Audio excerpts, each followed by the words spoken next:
Yo quiero agradecer, pero sobre todo quiero felicitar a los organizadores de este encuentro. Me parece muy importante el debate sobre contenidos de la Constitución. Yo fui un escéptico respecto de la necesidad de una nueva Constitución, pero me parece que la falta de aprecio ciudadano respecto de ella hace necesario de verdad pensar en un nuevo texto, porque si no lo vamos a reemplazar en una situación de crisis, de mucho mayor crisis de la que tenemos hoy, y entonces tengo esperanza de un mejor texto constitucional si lo discutimos hoy que si lo discutimos en un momento de mayor crisis. Creo que el gobierno está entrampado, creo que está paralizado en su proyecto constitucional, creo que la derecha está celebrando, y me parece que si creemos que necesitamos un nuevo texto constitucional, que puede ser conveniente para Chile un nuevo texto constitucional, me parece a mí que es bueno discutir los contenidos, porque me parece que hasta aquí hay más temores que proyectos en este tema. Y me parece que eso es lo que tiene paralizado, entrampado y celebrando en una situación que puede ser irresponsable respecto del día de mañana, porque tenemos una Constitución con poco apoyo y con poco aprecio. Por lo tanto, lo felicito porque creo que discutir el contenido es lo único que puede desentrampar esta situación en la que estamos hoy día, donde, insisto, creo hay más temores que proyectos. El tema de las atribuciones del Tribunal Constitucional no es menor en este debate, me parece que es un tema muy bien elegido. Me parece muy conveniente situar este debate sobre las atribuciones del Tribunal Constitucional como lo han hecho mis antecesores en la objeción contramayoritaria. Ustedes la conocen bien, quienes propugnan esta objeción contramayoritaria dicen que el inevitable carácter vago de cualquier texto constitucional hace que la justicia constitucional no sea en verdad jurisdicción, sino opinión política, porque tiene que darle contenido a unos textos que son muy abiertos o de textura abierta. Y por lo tanto, lo han dicho mis dos expositores, se transforma en una tercera cámara sin la suficiente legitimidad democrática. E impone de ese modo sus propias valoraciones político-morales en nombre de un texto vago, ejerce funciones legislativas negativas cuando no ejerce funciones constituyentes, reemplazando de ese modo al soberano. Esas son las críticas que se hacen a esta objeción en eso consiste la objeción contramayoritaria. Quienes defienden la necesidad de un tribunal constitucional, como todos ustedes bien saben, se preguntan si queremos tener o no un texto constitucional. Y si queremos tener un texto constitucional que rija, es necesario que alguien lo custodie, y la custodia de las huertas no debe quedar en manos de los conejos, y las custodias de las constituciones no deben quedar en manos de aquellos que precisamente pueden vulnerarla, que son los políticos. Ese es el debate en lo central. Me parece a mí que en ese debate inciden las concepciones de la democracia, más o menos republicana o mayoritaria, inciden las confianzas o desconfianzas que tengamos en la política, inciden la mayor o menor valoración de la autonomía versus el accionar colectivo, no solo estatal, sino el accionar colectivo versus la autonomía individual. Quienes están por la autonomía individual defenderán más la idea de una constitución que pueda ser impuesta y que pueda tener vigencia contra el accionar político o mayoritario de la sociedad. Y me parece que inciden también argumentos históricos contingentes, lo bien o lo mal que lo ha hecho este tribunal o este otro, las expectativas que tengamos de que lo haga mejor o peor. Ante esto, la opción universal, aunque con matices, y voy a terminar con los matices, pertenezco a un partido político que está dedicado a hacer matices y yo los haré también, creo que es bueno en la discusión académica al menos. La opción universal es tener una jurisdicción constitucional. Y creo que es improbable que nos apartemos de aquello. Pero me parece a mí que es muy conveniente tomarse en serio la objeción contramayoritaria porque tiene mucho que decir. Y por lo tanto, en el diseño de las atribuciones, de las funciones y del modo de actuar del Tribunal Constitucional, creo que tenemos que tener muy presente esta objeción contramayoritaria porque deslegitima al Tribunal y deslegitima al propio texto constitucional cuando se propugna. La propuesta que escucho es poner fin al control preventivo obligatorio. Eso es todo lo que está en el proyecto de la nueva mayoría. Y personalmente esa propuesta me parece pobre e insuficiente. Creo que si de verdad vamos a discutir un nuevo texto constitucional, hay más cosas que discutir. Quisiera proponer 8 ideas, como tengo poco tiempo, van a ir los titulares, no haré los matices, si ustedes quieren entrar en el debate, y por lo tanto pido disculpas de hacer afirmaciones relativamente gruesas y polémicas porque no tengo tiempo de afinarlas, y naturalmente mi pensamiento es más fino de lo que voy a titular, pero me voy a quedar con los títulos a efectos de provocar una discusión. ¿Qué propondría yo? 8 cosas. Primero, una constitución más procesal que sustantiva. La objeción contramayoritaria es una objeción cuando el Tribunal Constitucional impone valores. La objeción contramayoritaria no es una objeción fuerte cuando el Tribunal impone reglas. Cuando dice cuál es la mayoría de la Cámara, cuando establece cuál es la edad del Presidente de la República, cuando dice cuánto es, si puede haber una censura previa, que es una regla en Chile, no puede haberla, etcétera, etcétera. Si la Constitución chilena fuera más bien procesal que sustantiva, la objeción contramayoritaria disminuiría. Creo que aquí hay una tremenda contradicción, y me parece una falta de reflexión en la llamada izquierda progresista, que sostiene la necesidad de una Constitución que se va a transformar en una especie de tarjeta navideña donde cada uno va a escribir sus deseos de lo que quiere para Chile, lleno de derechos económicos sociales que me parece personalmente que no deben estar en la Constitución para lograr la igualdad. Y luego va a decir, y no puede sino decir, que un tribunal constitucional los custodie. Y yo creo que un tribunal constitucional no debe decir cuál es la justa retribución para el trabajo, como lo dice la Constitución. No creo que un tribunal constitucional deba salvar o deba dirimir una contienda sobre píldoras, ni del día después, ni del día antes, ni sobre el aborto. Creo que son discusiones ni sobre el matrimonio homosexual o heterosexual, creo que son discusiones... Ni creo, sobre todo, porque a lo mejor ustedes no me van a acompañar con esas afirmaciones, pero me parece que las discusiones políticas en Chile no son si vamos a ir al socialismo o vamos a ir al liberalismo. Nadie está proponiendo que las manzanas las produzca el Estado. Estamos discutiendo el rol del Estado en educación, en salud y en previsión. Eso es lo que estamos discutiendo. Y esas son discusiones políticas que debe resolver legítimamente la mayoría. Y se podrá equivocar, y ustedes me dirán mayorías circunstanciales, no hay otras mayorías, salvo que miremos hacia muy atrás en la historia, por lo tanto ese epíteto podemos sacarlo de la discusión.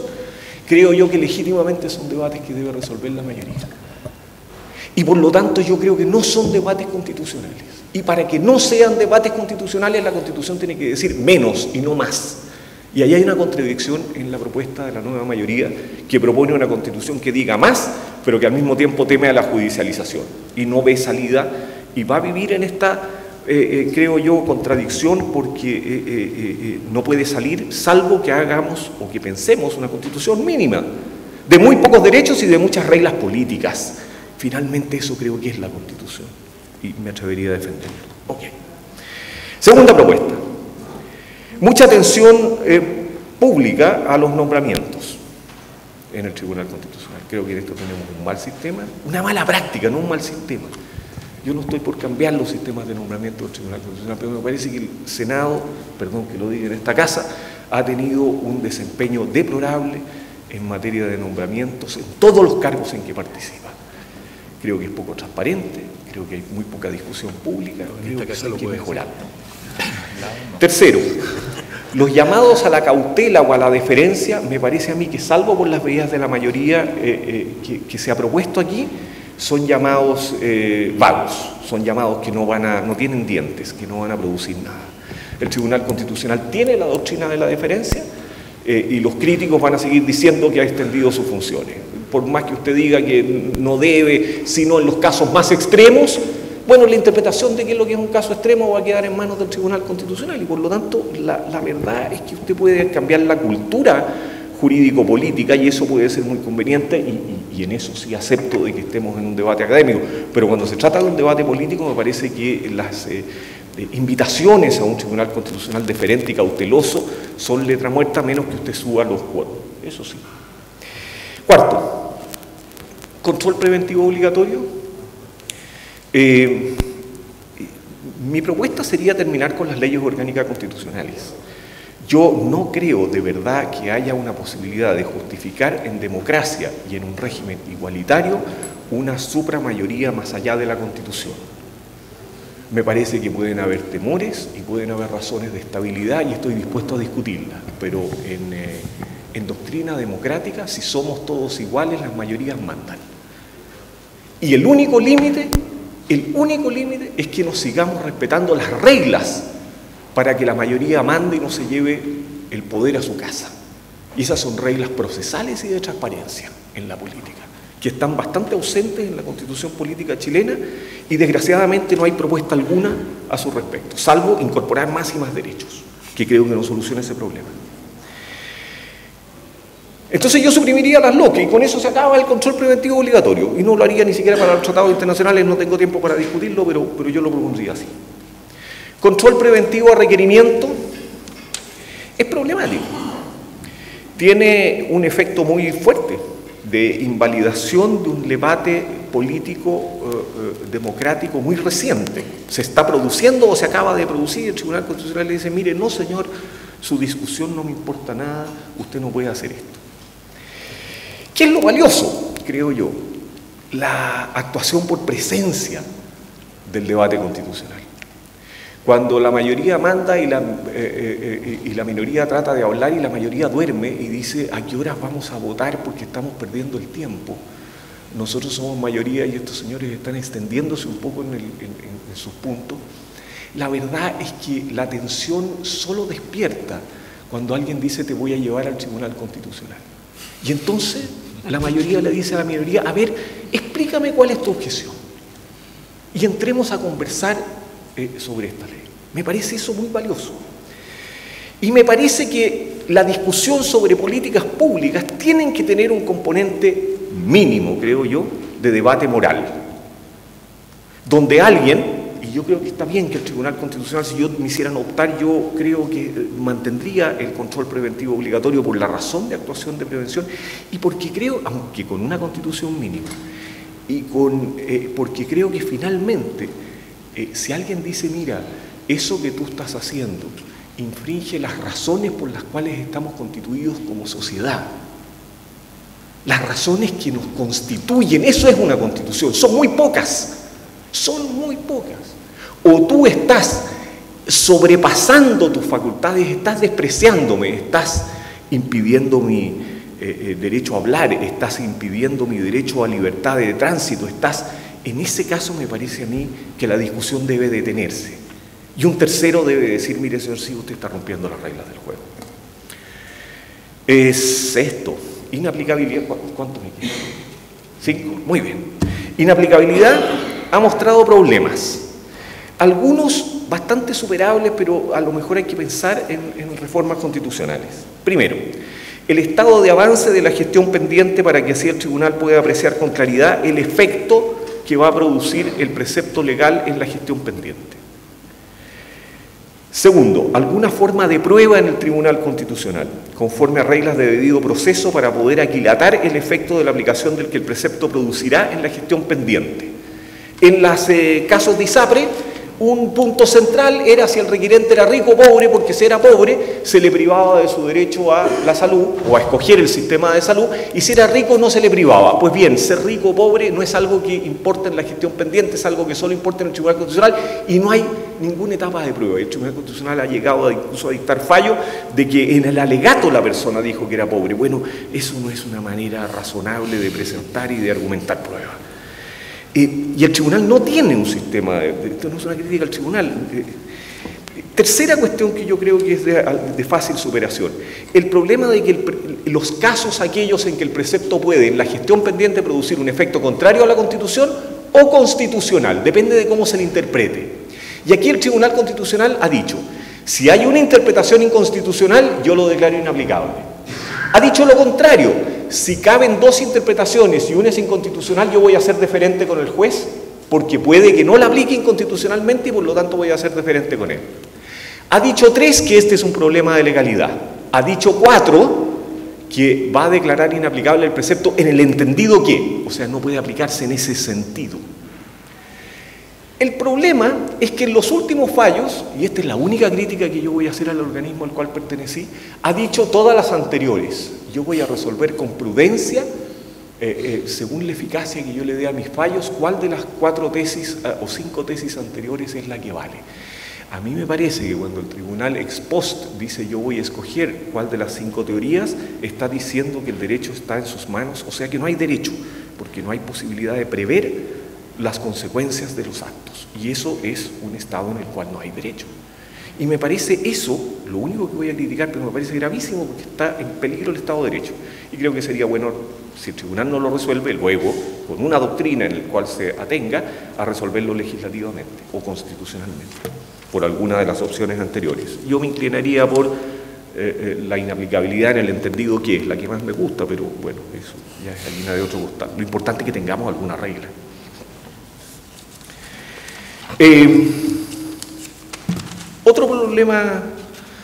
Otros problemas, superables a condición de reformas muy significativas. El Tribunal Constitucional declara, estoy en la inaplicabilidad, declara inaplicable porque la aplicación del precepto en la gestión pendiente va a producir un efecto contrario a la Constitución. Eso requiere suponer cuál es el sentido del precepto legal y cuál es el efecto que va a producir en los concretos hechos. El problema es que el Tribunal Constitucional ni fija los hechos, ni fija el sentido del precepto legal. Puede fijar el sentido del precepto constitucional, pero no puede fijar el sentido del precepto legal. Ergo, es un tribunal que no fija jurídicamente ni los hechos ni el derecho. Y tiene que apostar cuáles van a ser los hechos y el derecho legal que va a aplicar el tribunal. Y aquí le acierta poco, porque el tribunal dice, mire, no, el precepto no va a producir ese efecto, y el tribunal lo interpreta así. O el tribunal dice va a producir este efecto y el tribunal que es libre para determinarlo lo aplica en ese sentido. Creo que la única manera de salir de esto sería hacer volver el recurso de inaplicabilidad a la Corte Suprema. Y eso tiene una serie de inconvenientes. Hace no muchos años atrás sacamos esto de la Corte Suprema porque no funcionaba y lo llevamos al Tribunal Constitucional. Pero ahí hay un problema, me parece, más difícil de resolver para que un tribunal ajeno a la Corte Suprema resuelvan la inaplicabilidad. Y por último, creo que hay problemas insolubles en el recurso de inaplicabilidad. El resultado de las leyes truncas. El Tribunal Constitucional declara una palabra, declara una frase, declara y queda algo que no es el precepto legal y que nadie puede reparar. Hay una sastrería jurídica que tiene un problema insoluble allí. Los problemas de resolver caso a caso derechos económicos sociales. Este es un tema en el cual yo tengo una cierta obsesión, así que discúlpenme, pero solo dos palabras sobre eso. A mí me parece que cuando un tribunal resuelve caso a caso, objetando una política social, no cambia la política, cambia la fila, le dice un señor que está en el 10º lugar que tiene derecho ahora en el primer lugar a recibir salud o le dice que tiene derecho a que no le suban el plan del ISAPRE, entonces lo pagan los otros que no litigaron, y en definitiva lo que logra es no cambia la política social, que es lo que habría que hacer, y dos, inevitablemente produce un aliciente a litigar, donde terminan ganando los vivos, que son habitualmente los ricos, y terminan perdiendo los pajarones, los que no litigan, que son habitualmente los pobres. Y esa cuestión es muy complicada. Yo creo que los derechos económicos sociales no deben litigarse en tribunales, salvo una salida que voy a dar, pero me parece que litigarlos incluso en el Tribunal Constitucional produce efectos nefastos. Déjenme defender la inaplicabilidad y con esto termino. La inaplicabilidad tiene enormes ventajas teóricas, al menos frente a la objeción contramayoritaria. Nos saca un texto de los libros de la ley. No dice que el precepto no vale, dice que el precepto no se puede aplicar a ese caso. Esto tiene una condición, esto es un gran mensaje, porque no cambia la ley. Da un aviso al Congreso Nacional de decirle, mire, esto tiene problemas. Entonces avisa con antelación en una cosa que no rompe, que no le cambia a lo que ya había dicho la mayoría, pero lo objeta. En un caso, lo objeta. Y eso me parece a mí extraordinariamente valioso, a condición de que el Congreso oyera lo que está pasando allí. A juzgar por la ley corta de ISAPRE, no está oyendo mucho. 7 y 8, rapidito. ¿Puedo? ¿Un minuto? Muy bien. 7 y 8. 7. Las virtudes de las sentencias manipulativas. La fórmula de no podrá aplicarse en el sentido o con el efecto de, me parece a mí que tiene menos objeción contramayoritaria y es muy valiosa como imposición de la Constitución. La fórmula alemana y de los países en general europeos de invalidar los preceptos legales a plazo. ¿Qué quiere decir eso? Le aviso, Congreso Nacional, que si usted no modifica esta ley en el plazo de un año, la ley saldrá de los libros, será invalidada. Eso hace que la solución no sea la sastrería jurídica de cambiarle 2 palabras, sino que la solución es que vuelve la ley al lugar donde deben aprobarse las leyes, que es el Congreso Nacional y es el legislador. Y hay una espada de Damocles en nombre de la moral pública que pone el Tribunal Constitucional, pero no legisla. Y eso a mí me parece muy valioso. Tiene el problema de dejar vigente una ley objetada por el plazo de un año, de 3 meses o de 6 meses, de lo que ustedes quieran, o prudencialmente por el Tribunal Constitucional hasta un año. Es un problema, pero me parece que disminuye significativamente la objeción contramayoritaria. Termino con la experiencia anglosajona, que no es la americana. En Chile hemos discutido muy poco, sabemos muy poco de la experiencia de Canadá, de Australia, de Nueva Zelanda, de Inglaterra, países que están formando un tercer modelo distinto al americano y al europeo que me parece tremendamente atractivo. En el caso inglés, la Corte avisa, no obliga. Eso requiere un prestigio enorme. Cada vez que la Corte avisa, el Congreso corre a modificar la ley. No sé si ocurriría lo mismo en Chile. Pero además avisa que le van a cortar el cogote en la Corte Europea de Derechos Humanos, digamos. Entonces viene un aviso previo, es una gentileza, señor, le van a cortar la cabeza, arregle este problema. El caso canadiense tiene una cosa muy atractiva. El tribunal, la Corte Suprema, puede espantar a muchos juristas, pero yo quiero traer aquí un criterio político. La Corte Suprema objeta por inconstitucional una norma legal. El Congreso puede insistir en ella, por razones políticas. Ustedes me dirán, qué escándalo el Congreso insistiendo en una norma. Lo tenemos aquí. El presidente puede insistir a la Contraloría General por razones de política en contra de razones jurídicas. Me parece que sería valioso. Creo que es lo que ocurrió con la píldora.